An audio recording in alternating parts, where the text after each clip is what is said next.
With just over 400 days to go until the next Summer Olympics, Paris, the city of lights, is getting ready to shine.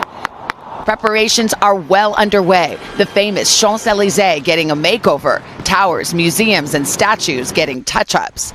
With nearly 7 million tickets already sold, excitement is growing for both residents and visitors. This will be a great place to have the Olympics. I think so, I hope too. Everybody comes. What do you think about Paris as an Olympic city? I'm excited to see what it'll look like to see the city transformed.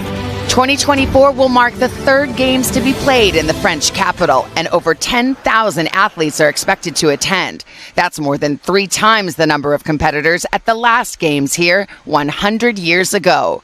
Once again, Paris's stunning looks will take center stage. This time around, famous landmarks and monuments will be transformed into Olympic venues.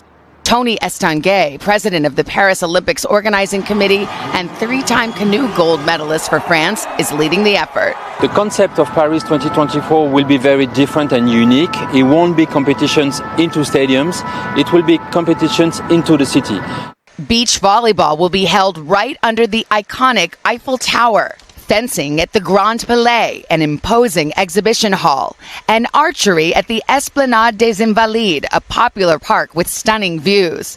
Place de la Concorde, Paris's largest square and currently under renovation, will be home to an unexpected new Olympic sport: breakdancing. The legendary Roland Garros, where the French Open is played every year, will host Olympic tennis and boxing and some Paralympic events as well.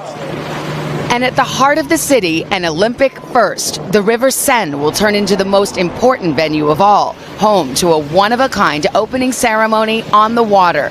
As shown in this animation, 10,000 athletes from around the world will parade down the river in boats, cruising east to west, 3.5 miles downstream through Paris's beautiful bridges. Competitions such as marathon swimming and triathlon will take place in the Seine as well, even though swimming in the river has been banned since the 1920s. An ambitious $1.5 billion cleanup effort is well underway that includes testing the waters up to 10 times a day. This provides a safety net to the Olympic athletes that will be swimming in the Seine, but also to recreational users that will be swimming afterwards. Under the slogan Games Wide Open, Paris is hoping to welcome up to 15 million spectators, the first games to be celebrated with no crowd restrictions since the pandemic. We are on track, we are on time, we are also on budget. The city's heritage, style, and passion on full display for the world to see. And that sets the stage nicely for the busiest man in all of sports, Mike Tirico. He, of course, wears many hats, including primetime host for the NBC Olympics. Bonjour, Mike. Bonjour. I'm not busy. I'm on Le Boondoggle, as you described it, so here we are. Le Boondoggle, also known as me. the junket, Le Junket. Very good. Tell me about Paris and how this will be a unique venue for the Games. Let's just be very honest. The Olympic Games needed a boost, needed a refresh, right? So 3 in a row in Asia, 2 in a row with COVID. A one-of-a-kind city is the perfect place to give it that boost, and I think we're going to get it. Look around us, where you just showed us so many of these places. It's going to add an energy that I think the Games need in general. Absolutely, and it's so accessible as a visitor's location, so people hopefully can come and be spectators, the pandemic behind us. And then I love how they're transforming so many of these iconic landmarks into venues, as opposed to sometimes you see stuff getting built, stadiums outside the city. They are making Paris a character in these Olympic Games. No doubt. You go to Champs-Élysées, you go straight down, and then you'll find breaking, like we saw, skateboarding, 3v3 basketball.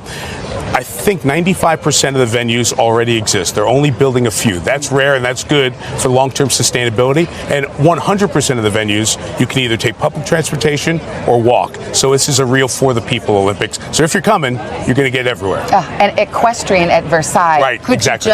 Could you die, Mike? It's so fabulous. I have to, since I have you here, talk about this huge news in golf. Yeah. Live Golf and the PGA merging. Who saw that coming? Nobody, including the biggest names in the sport, who found out just minutes before it was announced to the public. And there are some ruffled feathers over it. Here's the headline. This was a money deal, plain and simple. The PGA Tour bumped up the money they were putting into the tournaments because of Live Golf, the Saudi-backed league.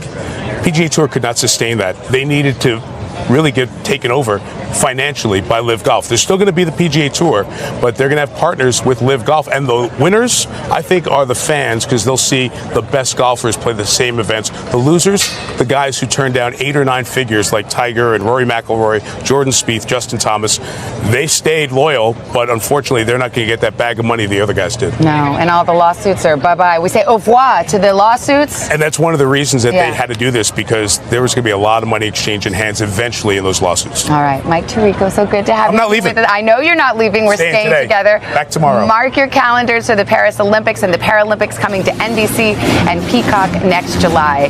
And coming up, we're going to have some Team USA hopefuls joining us live. But for now, we will send it back to you guys in New York. And we look forward to that, Savannah. By the way, we got a real good crowd here, but your crowd out there is amazing. And there was a sign that captured our attention. Al Roker, you're loved here in the United States, but in Paris, there's a girl behind you, Tirico. I couldn't help seeing she's got a sign that says, I love Al Roker. There she is right there with the white T-shirt. Oh, yeah. In the white tee. I saw it, I turned my back to it.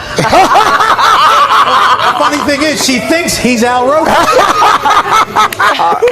Once again, Tirico! All right, Al. Oh, cannot wait to hang with you, my friend, out there in Paris. Love it, love it, love it. Hey, thanks for watching. Don't miss the Today Show every weekday at 11 a.m. Eastern, 8 Pacific on our streaming channel, Today All Day. To watch, head to today.com/allday or click the link right here.